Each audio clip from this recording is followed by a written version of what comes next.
Hey guys, welcome back to my YouTube channel. तो आज हम अपोजिट सीरीज को फिर से कंटिन्यू करने जा रहे हैं। अगर आपने प्रीवियस चैप्टर्स की एक्सप्लेनेशन नहीं देखी है तो आप देख सकते हो, प्लेलिस्ट में अवेलेबल है एसेंशियल टू गोडो नाम से, और प्लेलिस्ट का लिंक डिस्क्रिप्शन में भी, तो आप डायरेक्ट वहां पे क्लिक करके देख सकते हो। तो जैसे कि हमने प्रीवियस चैप्टर में देखा था, वो जो मार्शल आर्टिस्ट होता है वो अपने फील्ड ऑफ गोस्ट को यूज करता है और गोस्ट कवर कर रहे होते हैं पूरे एरिया को। लू जिंग बोलता है अपने तुम फील्ड को यूज कर रहे हो अभी सही, पर ये ऑलरेडी लेट हो गया है। तो गाइस इस वीडियो को लाइक एम 1500 लाइक से कर देना और दूसरे चैनल को चेकआउट करना मत भूलना, उसका लिंक भी डिस्क्रिप्शन में है। तो वीडियो को कंटिन्यू करते हैं। तो चैप्टर नंबर 240 की स्टार्टिंग होती है। लू जिंग बिल्कुल उसके पास पहुंच जाता है, वो अपने पाम से अटैक करता है। वो मार्शल आर्टिस्ट उड़ के पीछे जाता है और दीवार से टकराता है, उसके मुंह से खून निकलाता है। वो जो एंट्रेंस का गेट होता है वो पूरी तरह से टूट जाता है और स्टोन्स नीचे उसके ऊपर गिर जाते हैं। एक मार्शल आर्टिस्ट बोलता है ये क्या हुआ? लू जिंग बोलता है ओए तुम उसी की तरह बन जाओगे नेक्स्ट। अगर मैं तुम्हें देखा नेक्स्ट टाइम किसी को रोब करते हुए, अब यहाँ से दफा हो जाओ। वो सब भाग जाते हैं। लू जिंग बोलता है चलो जाते हैं बैंक के पास और जेन्युइन एनर्जी जेट्स को उनको दे देते हैं, तुम अपने बीस रख सकते हो। वू मिंग बोलती है अच्छा शुक्रिया सभी चीज के लिए। वो सोच रही होती है कि लू जिंग सच्ची मुझे स्ट्रॉन्ग है। मैं उसे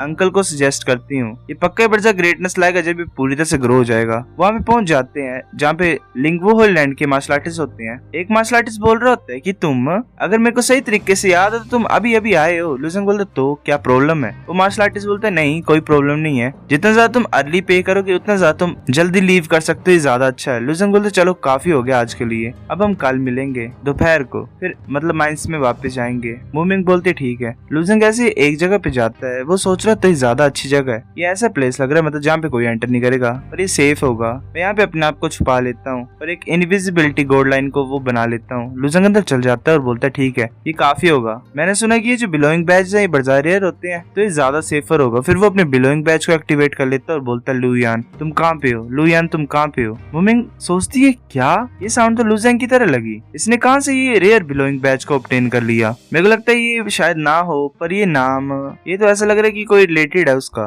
या शायद ये कोइंसिडेंस भी हो सकता है। वो ऐसे बोल रहा था लू यान तुम कहाँ पे हो। फिर हमें युनमी और एलएम का सीन दिखा देता है, युनमी और स्काई पैलेस का। वहाँ पे युन नहारी होती है, पहले ये हमेशा नहाती है, उसे भी आवाज सुनाई देती है कि लू यान तुम कहाँ पे हो। लू बोलती ये आवाज तो ये तो लू जिंग है। वो सोच रही, वो बोलती कि मैंने एक्सपेक्ट नहीं किया था कि ये पैरेलल में पहुंच जाएगा इतनी ज्यादा जल्दी, ये तो ज्यादा जल्दी मतलब प्रीटी फास्ट उसने असेंड कर ली है। पर मैं ये सोच रही हूँ कि ये कहाँ पे मतलब पहुंचा है। अगर इसके और ऊपर से इसके पास भी बिलोइंग बैच है, ये तो इंटरेस्टिंग है, मैं इसके ऊपर अपनी आईज रखती हूँ। वो फिर ऐसे आगे मूव कर रही होती है। वो सोच रही थी एक और मेरी डुप्लीकेट वापस आ गई है। वो फिर आगे की तरफ जाती है तो एक बेल टाइप होता है, वहां से एक लू यान की डुप्लीकेट आ गई होती है। वो बोलती है रिटर्न। वो जो डुप्लीकेट होती है वो एक एनर्जी बॉल में कन्वर्ट हो जाती है। वो सोच रही होती है कि रेलम लोड स्टेट में पहुंचने के लिए मैंने पहले मिलियन सोल डुप्लीकेशन टेक्निक को यूज किया था, ताकि मेरे जो एक्सपीरियंस है वो थोड़े टाइम में इंक्रीज हो जाए। मैंने अपने सोल को मिलियन पीसेस में शैटर किया और अलो किया उन्हें कि वो लोअर एलम्स में जाए, ट्रैवल करें और ट्रेन करें। फिर मैंने उन्हें एब्जॉर्ब करना स्टार्ट कर दिया और उनकी मेमोरीज को भी ऑब्टेन किया। बाकी जितने भी मतलब मेथड थे कल्टीवेशन के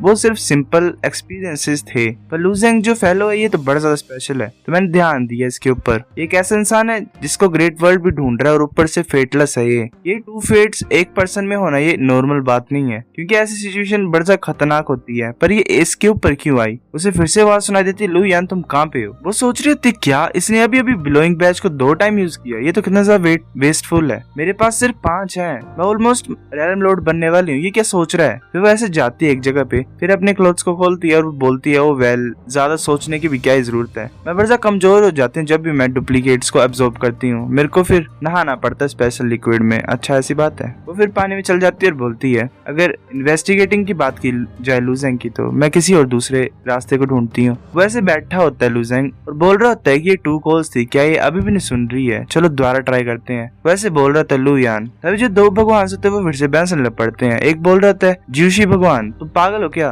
दूसरा बोल रहा था ज्यूशी भगवान कि तुमने अभी मेरे को क्या बोला, मैं तुम्हारे ऊपर पक्का ही रिवेंज ले लूंगा। लिंगहु भगवान। लू जिंग बोलते क्या तुम दोनों बकवास करना बंद कर सकते हो थोड़ी देर के लिए? तुम मेरी आवाज को रोक दे रहे हो। तो एक भगवान बोलता है कि बच्चे तुम्हें पता मैं कौन हूँ, तुम ऐसे कैसे बोल सकते हो मेरे को चुप होने के लिए, तुम्हारे पास पक्का बड़ी ज्यादा हिम्मत है। लू जिंग बोलता हाँ तुम जिशु भगवान हो, पर मैं यहाँ पे जल्दी में हूँ, तुम किसी और टाइम भी इस चीज को कर सकते हो, बाद में बहस लेना। जिशु भगवान बोलता है क्या तुम हमें इंटरप्ट कर रहे हो? तुम्हें पता है हम कौन है, फिर भी तुम मरना चाहते हो? अपने प्लेस को जान लो या बकवास मत करो। लू जिंग बोलता है हाँ ऑफ कोर्स नहीं, तुम क्या ही कर सकते हो मेरे साथ, तुम्हें पता मैं कौन हूँ? जिशु भगवान बोलता है वेल इंडीड मैं कुछ नहीं कर सकता हूँ, तो तुम्हारे पास कितने बिलोइंग बैच है? मेरे को सिर्फ तुम्हें इंटरप्ट ही करना है। लू जिंग बोलता है तुम जानना चाहते हो मेरे पास कितने हैं, मैं तुम्हारे लिए काउंट करूँ उन्हें? जिशु भगवान बोलता है कि जितना तुम विश करना चाहते हो, वेल तुम्हारे पास 5 भी नहीं होंगे। लू जिंग बोलता है ठीक है। लू जिंग ऐसे काउंट करने स्टार्ट कर देता है 1 2 6 7 8 75 76। एक मार्शल आर्टिस्ट बोल रहा था ये कौन है, ये अपने बिलोइंग बैच को ऐसे काउंटिंग के लिए क्यों यूज कर रहे हैं, तो कितना ज्यादा वेस्टफुल है। दूसरा बोलते है कि ऐसे तो भगवान भी ऐसे यूज नहीं कर सकते उन्हें। वो फिर 77 199 में पहुंच जाता है। मार्शल आर्टिस्ट बोलते हैं हे मेरे भगवान, इतने ज्यादा बिलोइंग बैच कैसे हैं इसके पास, ऐसे बढ़ थोड़े होते हैं 10th ग्रेड होललैंड के पास भी, इतने ज्यादा कहां से आए इसके पास, मैंने कभी भी नहीं सुना, मतलब इतने तो भगवान के चिल्ड्रन के पास भी नहीं होते हैं। लुजेंग ऐसे काउंट करते करते 201 में पहुंच जाता है। जिशु भगवान गुस्से में होता है और सोच रहा होता है कि मेरे पास भी सिर्फ 100+ ही है। लुजेंग बोलता है क्या मुझे काउंटिंग करनी चाहिए कंटिन्यू, मैं जा सकता हूँ आगे। तभी उसे एक और आवाज सुनाई देती है, वो बोलती है हंसते हुए कि जो तुम कर रहे हो फन है। लुजेंग बोलता है नहीं तुम कौन हो। वो बोलती है कि तुम काउंट क्यों कर रहे हो अगर ये फन नहीं है तो। लुजेंग बोलता है ये इंडीड बोरिंग है, मैं भी फाइंड नहीं कर पा रहा हूँ जिसे मैं ढूंढ रहा हूँ, चलो वेल अब ट्रेनिंग करने का टाइम है। वो लड़की बोलती है कि तुम एक गाना सुनना चाहते हो। लुजेंग बोलता है गाना। जिशु भगवान बोलता है नहीं प्लीज गाना मत गाना। सभी मार्शल आर्टिस्ट अपने बिलोइंग बैच को यूज करते हैं और बोलते हैं तुमने प्रॉमिस नहीं किया था कि तुम गाओगे नहीं। दूसरा बोलता है कि हाँ हम नहीं सुन सकते हैं। वो लड़की बोलती है कि मैं सिर्फ गाने गाना चाहती हूँ। तुम ऐसे पैनिक क्यों हो रही हो, क्या मेरी सिंगिंग इतनी ज्यादा बेकार है। मार्शल आर्टिस्ट बोल रहे थे ये नाइस है प्लीज पर गाना मत। लुजेंग बोलता है मैं इंटरेस्टेड हूँ कि क्यों डर रहे हैं तुम्हारे गाने से, क्या ये इतना ज्यादा हॉरिबल है तुम्हारा गाना। वो लड़की बोलती है नहीं तुम सुन सकते हो थोड़ी देर के लिए अगर तुम बिलीव नहीं करते हो तो। लुजेंग बोलता है ठीक है मेरे पास कुछ भी नहीं है करने के लिए, और ये जो दो भगवान से ऐसे बहस रहे हैं कब से, मेरे को बात में नहीं करने दे रहे हैं, और ऊपर से अब ये तुम्हें गाने से भी रोक रहे हैं, तो प्लीज थोड़ा सा गा सकते हो तुम और एज अ लिटिल रिवेंज उसे ट्रीट कर सकते हो। मार्शल आर्टिस्ट चिल्ला रहे होते हैं नहीं ये बच्चा कौन है, ये कैसे बोल सकते है इसे गाना गाने के लिए। वो लड़की बोलते ठीक है मैं स्टार्ट करती हूँ। वो फिर गाने गाने लग पड़ती है। लुजेंग सोचता है ये वॉइस तो इसकी आवाज के पीछे कुछ हिडन पावर है। जो क्रिएचर जिनके पास मतलब फुल्ली डेवलप इंटेलिजेंस है उनका माइंड भी प्रॉब्लम में पड़ जाता है इस गाने को सुन के, ऐसा मतलब वो फील करते हैं कि वो कंट्रोल हो रहे हैं। और अगर बात की जाए उन क्रिएचर की जिनके पास इंटेलिजेंस नहीं है तो वो तो पक्का ही पागल हो जाएंगे। काफी ज्यादा मॉन्स्टर्स है पूरे कॉस्मोस में जिनके पास इंटेलिजेंस नहीं है। ऐसे वो इतने ज्यादा स्केरी नहीं है इंडिविजुअली मतलब अकेले में, पर अगर वो साथ में मिलके as a huge group attack करें किसी टारगेट के ऊपर बिना समझे हुए तो वो एक बीस्टाइड कहलाई जाती है। अगर बीस्टाइड टक्कर होती है तो जितनी भी रेसेस है वो सभी प्रिपेयर हो जाते हैं डिफेंस करने के लिए। काफी ज्यादा लोग साथ में काम करते हैं हाई अलर्ट पे, क्योंकि ये मुश्किल होता है एस्टिमेट करना भी कितना ज्यादा अमाउंट ऑफ डैमेज वो कोज करेंगे, और उन्हें प्रिपेयर रहना पड़ेगा कि मतलब कितना ज्यादा वो रैंडमली अटैक कर सकते हैं। वो सोच रहे थे कि यहाँ पे ऐसे पीपल भी हैं जो मतलब कंट्रोल कर सकते हैं और बीस्ट टाइड को कोज कर सकते हैं। पहले उसके गाने से बीस्ट पागल हो गए होते हैं। मार्शल आर्टिस्ट बोलते हैं नहीं एक और बीस्ट टाइड आ रही है, जो मॉन्स्टर वो पागल हो जाएंगे और हमारे ऊपर अटैक करेंगे। एक मार्शल आर्टिस्ट बोलता है हाँ ये सिंगिंग वॉइस एक डीमन की वॉइस है। वो लड़की बोलती है क्या, मैंने बोला ना मैं यूज नहीं करूंगी चार्मिंग रिवर्ब को,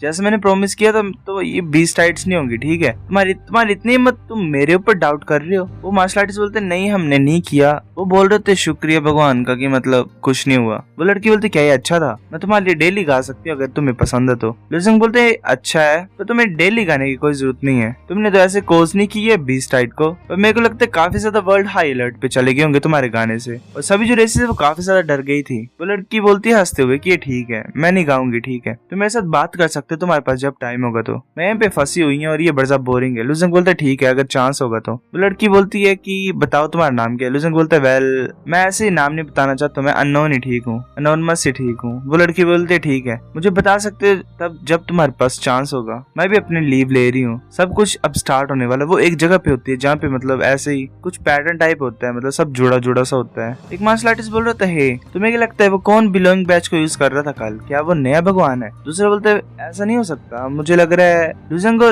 लड़की वो देख रही होती है उनकी तरफ। लुजेंग बोलता चलो। मोमिंग बोल रही होती है कि वो जो वॉइस थी कल पर्सन की जो बिलोइंग बैच को यूज कर रहा था वो सिमिलर कैसे थी तुम्हारे से, और वो पर्सन किसी लू यान को सर्च कर रहा था। लुजेंग बोलता है कि वो प्रोबेबली कोइंसिडेंस भी हो सकता है। मोजिंग बोलती है कि तुम उन्हें क्यों अवॉइड कर रहे हो, क्या तुम डर रहे हो कि वो तुम्हारी आवाज को सुन लेंगे। रिलैक्स हो जाओ, मैं किसी को नहीं बताऊंगा अगर वो तुम ही है सच्ची में। लुजेंग थोड़ा सा अजीब सा मुंह बनाता है और मोमिंग को टच करता है शोल्डर पे। मोमिंग बोलते क्या हुआ। लुजेंग बोलता है कि मैं अवॉइड नहीं करने लगा हूं, पर मुझे फील हो रहा है कि हाँ मेरे पीछे कोई पड़ा हुआ है। अब मैं सिर्फ कंफर्म कर रहा था मेरे साथ था। वो आगे आगे मूव कर रहे थे तभी कुछ मार्शल आर्टिस्ट उन्हें घेर लेते हैं। वो मार्शल आर्टिस्ट बोलता है कि तुम भाग नहीं रहे, तुम्हें पता है कि हम तुम्हें मारने वाले, फिर भी तुम्हारे पास पक्का गट्स है। लुजेंग बोलता है कि तुम मेरे को यहाँ पे मारने आए क्योंकि मैंने उस गंजे इंसान के साथ जो किया कल। मार्शल आर्टिस्ट मार्शल बोलता है कि कोई भी क्लू नहीं है, पर जो ब्रदर क्यूरन है वो चाहते हैं तुम्हें मारना, तो तुम्हें मरना ही पड़ेगा। लुजंग सोच रहे थे क्यूरन, मैं तो उस नाम के इंसान के पास कभी क्रॉस ही नहीं हुआ, कुछ हुआ ही नहीं हमारा। वो मार्शल आर्टिस्ट बोलता है कि इम्पोर्टेंट नहीं है, पर जो इम्पोर्टेंट चीज ये है कि तुम्हें मरना पड़ेगा यहाँ पे। वो तीनों मार्शल आर्टिस्ट अपने वेपन को निकाल लेते हैं। एक ऊपर होता है मार्शल आर्टिस्ट, वो बोल रहा होता है हंसते हुए कि ये बच्चे को पता नहीं है कि जो रोबर्स होते हैं इस माइन में उनके पास अपनी गैंग्स होती हैं। यहाँ पे 3 गैंग्स है जो जेनो एनर्जी स्टोन्स को स्टील करते हैं, जो भी मतलब असेंड करते हैं इस एरिया में, क्योंकि हमें भी कोई ना कोई इंसान चाहिए ना हमारे पीछे जो हमें मतलब हेल्प करे अगर हम खतरनाक सिचुएशन में पहुंच जाए। तो हम सभी बॉस क्यूरिन के अंडर हैं और वो नहीं ऐसे अलो करेगा कि कोई भी असेंडेड पर्सन जैसा मन करे उसका वैसा करे। वो ऐसे बोलता तुम जस्ट वेट करो। फिर हमें एक जगह का सीन दिखाई देता है, वो क्यूरिन बैठा होता है और वेल डांस कर रही होती है लड़कियां। क्यूरिन बोलती है ये काफी आज के लिए, तुम अब जा सकती हो। वो सब बोलती है ठीक है। वो सोच रहा होता है कि इस तरह की लाइफ बेस्ट है, मेरे को कुछ नहीं करना होता है। ऐसे मैं कुछ भी नहीं हो अपर एलएम में, लोअर एलएम में मैं कुछ तो था, पर मैंने already tens of thousand of xeno energy jets को स्टॉल कर लिया है। मेरे को सिर्फ थोड़ा और वेट करना है ताकि मैं रिसोर्सेज को पा सकूं और अपनी पावर को बूस्ट कर सकूं। पर अभी मेरे पास अभी कुछ है पीपल जिनके साथ मैं डील करना चाहता हूँ। हमेशा कुछ ना कुछ मतलब जब असेंड होते हैं तो उनमें कोई ना कोई होता ही है जो बड़ा ज्यादा ऐसे ही राउडी होता है। उसके जो हाथ के पीछे टैटू होते हैं वो एकदम से ग्लो होते हैं, वेल ब्लास्ट होता है उनमें। वो बोलता है वो तीनों स्लेव मार्क्स डिसअपियर हो गए सेम टाइम पे, या इसका क्या मतलब वो तीनों किलर्स जो मैंने भेजे थे वो मर गए हैं। सो गाइस चैप्टर नंबर 240 इतना था। अगर आपको वीडियो पसंद है तो लाइक और नहीं भी फिर भी लाइक कर दो, शेयर करो दोस्तों के साथ, कमेंट करके बता अगर आपको वीडियो कैसी लगी है, सब्सक्राइब करो। तब तक के लिए बाय बाय।